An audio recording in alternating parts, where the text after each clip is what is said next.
राधे राधे, हर हर महादेव दोस्तों, welcome back to my new vlog. और आज हम लोग आए हैं ओमकालेश्वर। जैसा कि आप लोगों को पता है कि मैं अपने नाना नानी के साथ अपनी 12 ज्योतिर्लिंग यात्रा पे निकला हूँ, जिसमें हमने 3 ज्योतिर्लिंग के दर्शन कर चुके हैं, जिसमें से सबसे पहले है सोमनाथ महादेव, उसके बाद मल्लिकार्जुन, तृतीय ज्योतिर्लिंग उज्जैन, और आज हम लोग आए हैं चतुर्थ ज्योतिर्लिंग ओमकालेश्वर मंदिर बेटा मेन वाला, वो तो पता ही है सबको।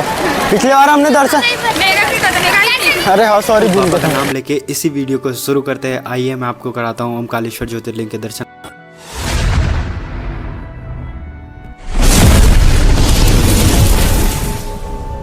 अगर आप मेरे चैनल में पहली बार आए तो मेरे चैनल को सब्सक्राइब कर दीजिएगा, लाइक कमेंट शेयर जरूर कर दीजिएगा। और आइए मेरे साथ यात्रा में जुड़ते हैं। हम लोग चलते हैं 12 ज्योतिर्लिंग में से एक चतुर्थ ज्योतिर्लिंग ओमकालेश्वर बाबा के दर्शन करने के लिए। तो सबसे पहले हम लोग बाबा ओमकालेश्वर के पावन धरती पर हम लोग पहुँचे और हमें नर्मदा जी के दर्शन हुए, और हमने इसे ब्रिज के ऊपर से हमने पार किया नर्मदा जी को। और अभी हम लोग परिक्रमा मार्ग में हैं। कहा जाता है कि ये ओम पर्वत हमारे ओमकालेश्वर बाबा जी जहाँ विराजमान है वो पूरी ओम आकार के पर्वत पर विराजमान है, और इसके चारों ओर नर्मदा जी की धाराएँ बह रही है, और नर्मदा जी के भी दर्शन साथ ही साथ होंगे। आप तो चलिए हम लोग सबसे पहले परिक्रमा लगाते हैं इस ओम पर्वत की। आइए हमारे साथ जुड़िए, बोलो हर हर महादेव। तो फाइनली गाइस ओमकालेश्वर में हमारी आधी परिक्रमा तो पूरी हो चुकी है, और यहाँ पर नर्मदा जी का संगम है। और आइए हम लोग इसमें स्नान करते हैं, माँ नर्मदा जी को प्रणाम करते हैं एवं इनका पूजन करते हैं। आइए भाई, इतना जो अभी मौसम हो रहा है ना, अभी चल रहा है सावन का महीना, और यहाँ पूरे श्रद्धालुओं की भीड़ उमड़ पड़ी है। संगम पे नहा रहे हैं हम लोग। अभी सबसे पहले नानी और मम्मी पूजा कर रही है। आपको जैसे कि पता है मैं विद फैमिली 12 ज्योतिर्लिंग यात्रा कर रहा हूँ। तो आइए सबसे पहले माँ नर्मदा जी को प्रणाम करते हैं, उनसे प्रार्थना करते हैं कि हमारी यात्रा ऐसे ही सफल हो, और हम और 12 ज्योतिर्लिंग में से बाबा के दर्शन करते रहे, हमें ज्योतिर्लिंग के दर्शन हो। और बस पूजन इसी के साथ शुरू करते हैं। नानी और मम्मी कर रही है पूजन, और मैं अपना वीडियो बना रहा हूँ।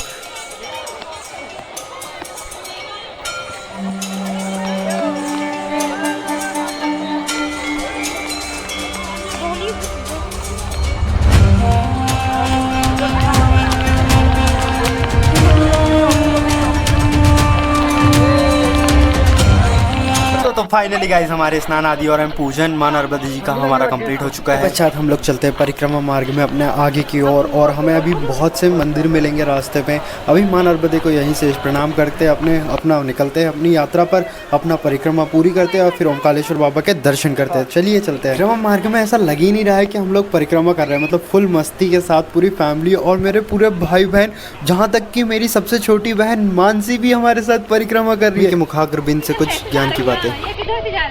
उधर से आ रही देख, ये तो बोलो त्रिवेणी का संगम हुआ है। बाबा ओमकालेश्वर का नाम लेते सी हम लोग बिल्कुल इतनी एनर्जी आ जा रही है ना भाई शरीर में, कि मतलब इतने बारिश में भी हम लोग परिक्रमा में बिल्कुल दौड़ते जा रहे हैं, बस मस्ती के साथ बाबा का नाम लेते जा रहे हैं, और कुछ कुछ शॉपिंग भी करे जा रहे हैं। दर्शक यहाँ पे खड़े हुए, और ये हमारे मेन कलाकार।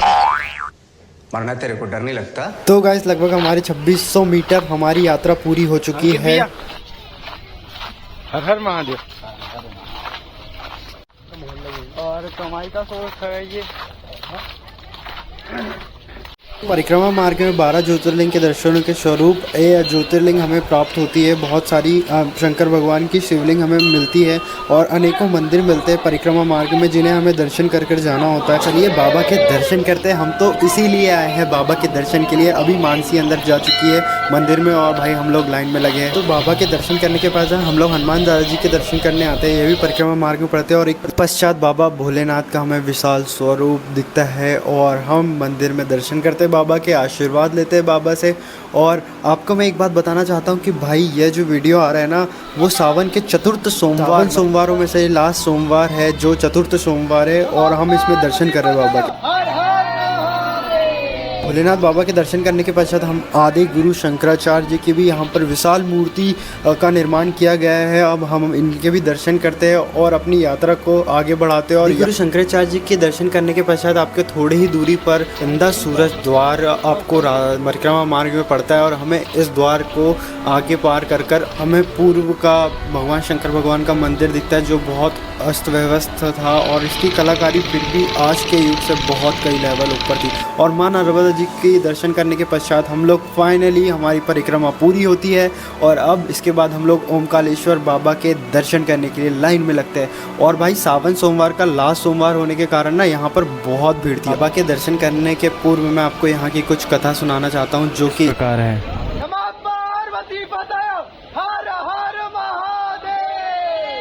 और ओमकारेश्वर की स्थापना की कथा सुनेंगे। यह ज्योतिर्लिंग मध्य प्रदेश के शिवपुरी नामक स्थान पर स्थित है। ओमकारेश्वर में ज्योतिर्लिंग के 2 रूपों ओमकारेश्वर और अमलेश्वर की पूजा की जाती है। यह ज्योतिर्लिंग इस तीर्थ में कैसे प्रकट हुई तथा इसकी स्थापना कैसे हुई, चलिए जानते हैं। शिव पुराण के कोटि रुद्र संहिता के 18वें अध्याय में इसका वर्णन मिलता है। एक बार मुनि श्रेष्ठ नारद जी घूमते हुए गिरिराज विंध्य पर पहुंच गए थे। विंध्य ने बड़े आदर के साथ उनका स्वागत किया और कहा कि मैं सर्वगुण संपन्न हूँ, मेरे पास हर प्रकार की संपदा है, किसी वस्तु की कमी नहीं है। इस प्रकार के भाव को मन में लिए विंध्याचल नारद जी के समक्ष खड़ा हो गया। अहंकार नाशक श्री नारद जी विंध्याचल की अभिमान से भरी बातें सुनकर लंबी सांस खींचते हुए चुपचाप खड़े रहे। यह देख विंध्या पर्वत ने पूछा, आपको मेरे पास कौन सी कमी दिखाई दी? आपने किस कमी को देखकर लंबी सांस खींची? नारद जी ने विंध्याचल को बताया कि तुम्हारे पास सब कुछ है, किंतु सुमेरु पर्वत तुमसे बहुत ऊंचा है। उस पर्वत के शिखरों का विभाग देवताओं के लोगों तक पहुंचा हुआ है। मुझे लगता है कि तुम्हारे शिखर के भाग वहां तक कभी नहीं पहुंच पाएंगे। यह कहकर नारद जी वहां से चले गए। नारद जी की बात सुनकर विंध्याचल को बहुत पछतावा हुआ। वह दुखी होकर मन ही मन शोक करने लगा। फिर उसने भगवान शिव की आराधना करने का निश्चय किया, जहाँ पर साक्षात ओमकार विद्यमान है। उस स्थान पर पहुंचकर उसने प्रसन्नता और प्रेम पूर्वक शिव की पार्थिव मूर्ति बनाई और 6 महीने तक लगातार उसका पूजन किया। उसकी कठोर तपस्या को देखकर भगवान शिव ने प्रसन्न होकर विंध्याचल को अपने दिव्य स्वरूप के दर्शन कराए और उससे बोले, विंध्य, मैं तुम पर बहुत प्रसन्न हूँ। मैं अपने भक्तों को उनका अभिष्ट वर प्रदान करता हूँ, इसलिए तुम वर मांगो। तब विंध्य ने कहा, देवेश्वर, यदि आप मुझ पर प्रसन्न हैं तो मुझे वह अभिष्ट बुद्धि प्रदान करें जो अपने कार्य को सिद्ध करने वाले हों। विंध्य पर्वत की याचना को पूरा करते हुए भगवान शिव ने कहा कि पर्वतराज, मैं तुम्हें वह उत्तम वर प्रदान करता हूँ, तुम जिस प्रकार का काम करना चाहो वैसा कर सकते हो।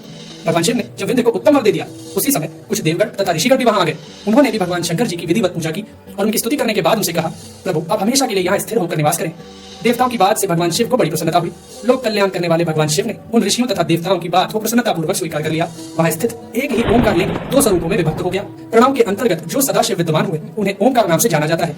इसी प्रकार पार्थिव मूर्ति में जो ज्योति प्रतिष्ठित हुई थी वह परमेश्वर लिंग के नाम से विख्यात हुई। परमेश्वर लिंग को कमलेश्वर भी कहा जाता है। इस प्रकार भक्तजनों को अभिष्ट फल प्रदान करने वाले ओमकारेश्वर और परमेश्वर नाम के शिव के ये ज्योतिर्लिंग जगत में प्रसिद्ध इस प्रकार से थी जो कि आपने सुन ली है। और अब हम फाइनली पहुंच चुके हैं गर्भगृह के भीतर में और बाबा के दर्शन करते हैं। आप भी करिए हमारे साथ बाबा के दर्शन।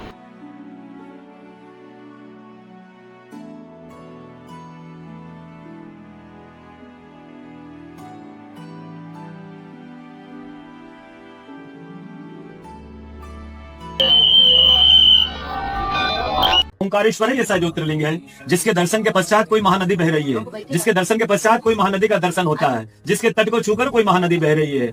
काशी जाएंगे गंगा जी दूर है, उज्जैन जाएंगे क्षिप्रा जी दूर है, सोमनाथ जाएंगे समुद्र है, लेकिन ओमकार ही ऐसा ज्योतिर्लिंग है जिसके दर्शन के पश्चात कोई महानदी का दर्शन होता है। वो महानदी है रुद्रदेहाय विद्महे मेघलकन्याय धीमहि तन्नो नर्मदा प्रचोदयात्। भगवान शंकर के देह से पसीने के बूंद से निकली है माँ नर्मदा। भारतवर्ष में जितनी भी नदियां हैं सब उत्तर दक्षिण दक्षिण उत्तर की ओर बहती है, लेकिन माँ नर्मदा उदय से अस्त की ओर बहती है, पूर्व से पश्चिम की ओर बहती है। भारत में जितनी भी नदियां हैं सब नदियों में नर्मदा ही नदी ऐसी है जिसके जितने कंकर हैं सब शंकर हैं। नर्मदा पुराण में ये भी कहा गया है कि नर्मदा जल के स्पर्श होने से जो शिवलिंग बनता है उसको डायरेक्ट ले जाके पूजा कर लीजिएगा, उसको प्रतिष्ठा की आवश्यकता नहीं है। नर्मदा जल स्पर्श होने से वो स्वयं प्रतिष्ठा। फाइनली हमारे बाबा के दर्शन कंप्लीट हुए और हम सब ने पूरे दर्शन करे। और ऐसा माना जाता है कि ओमकारेश्वर ज्योतिर्लिंग के दर्शन अधूरे रहते हैं जब तक कि ममलेश्वर ज्योतिर्लिंग के दर्शन नहीं होते। तो हम लोग निकल जाते हैं अपना ममलेश्वर ज्योतिर्लिंग के दर्शन करने के लिए और फाइनली हमें यहाँ पर भी बाबा के दर्शन हो ही जाते हैं।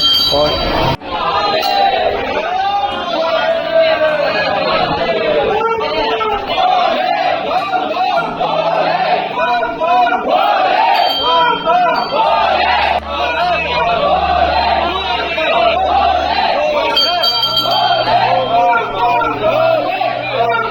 फाइनली गाइस हमारे पूरे दर्शन कंप्लीट हो चुके हैं और हम थोड़ा सा खाना बनाते हैं, अपने पेट पूजा भी करते हैं क्योंकि इतना चले बाबा के आशीर्वाद से। तो बस अब थोड़ा बहुत अपना अन्न ग्रहण करते हैं। तो आप भी इस वीडियो को like comment share and subscribe जरूर कर दीजिएगा।